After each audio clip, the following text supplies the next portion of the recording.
ذلك الكتاب لا ريب فيه هدى للمتقين. بسم اللہ الرحمن الرحیم. اللہم صل علی سیدنا محمد وعلی آل سیدنا محمد وبارک وسلم. دسترخوان کے ٹکڑوں کے کھانے کے فوائد.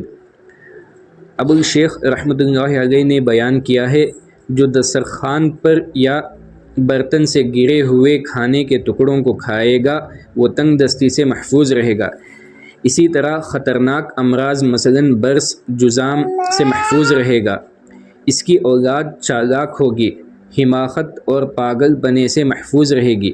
اسی طرح دینی کی مسند فردوس میں ہے کہ اس کی اولاد اچھی ہوگی اور غربت دور ہوگی.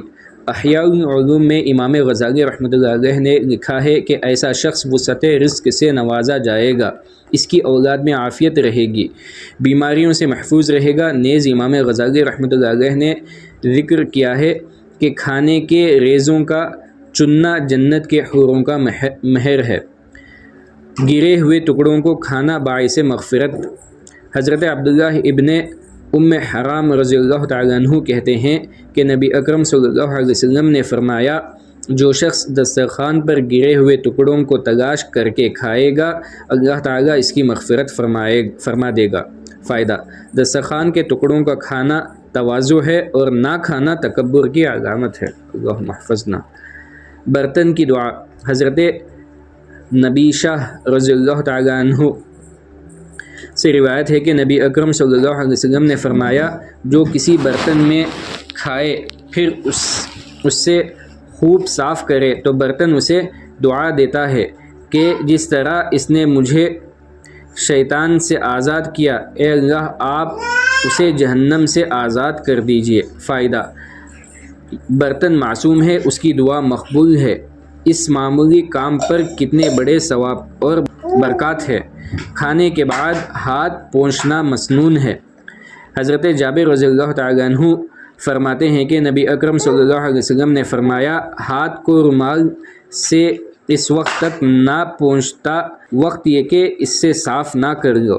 حضرت ابن عباس رضی اللہ تعالیٰ عنہما فرماتے ہیں ہاتھ اس وقت تک نہ پہنچے جب تک کہ چاٹ نہ لے. فراغت پر ہاتھ، بازوؤں اور پیروں پر ملنا.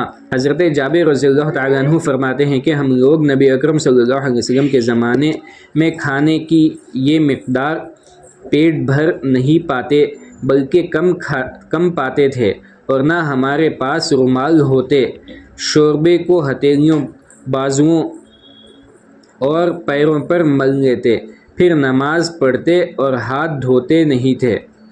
فائدہ. کھانے کے بعد حضرات صحابہ رضی اللہ تعالیٰ عنہم ہاتھ کم دھوتے تھے اور رومال یا تولیہ کا استعمال رائج نہ تھا. کھانے کے بعد بلا ہاتھ دھوئے ایک ہاتھ کو دوسرے ہاتھ پر یا بازوؤں پر اور پنڈلیوں پر مل لیا کرتے تھے. تاہم ہاتھ پوچھنے کے لیے کپڑے اور رومال کا استعمال بھی درست ہے. مستحب یہ ہے کہ چاٹنے کے بعد ہاتھ صاف کر لیں. حضرت عمر رضی اللہ تعالیٰ عنہ ہاتھ کو پیروں پر مل لیا کرتے تھے. حافظ ابن حجر رحمۃ اللہ علیہ نے کہا ہے کہ ہاتھ کا ملنا اور پوچھنا مستحب ہے، ہاتھ دھونا بھی سنت ہے.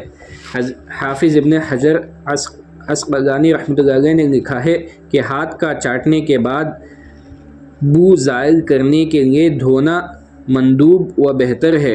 چنانچہ ابو داؤد شریف میں یہ حدیث ہے کہ اگر کسی نے کھانے وغیرہ کی چکناہٹ وغیرہ کو دھو کر صاف نہ کیا اور کوئی تکلیف پہنچ گئی، مثلاً کسی جانور نے کاٹ لیا، تو اپنے سوا کسی پر ملامت نہ کرے.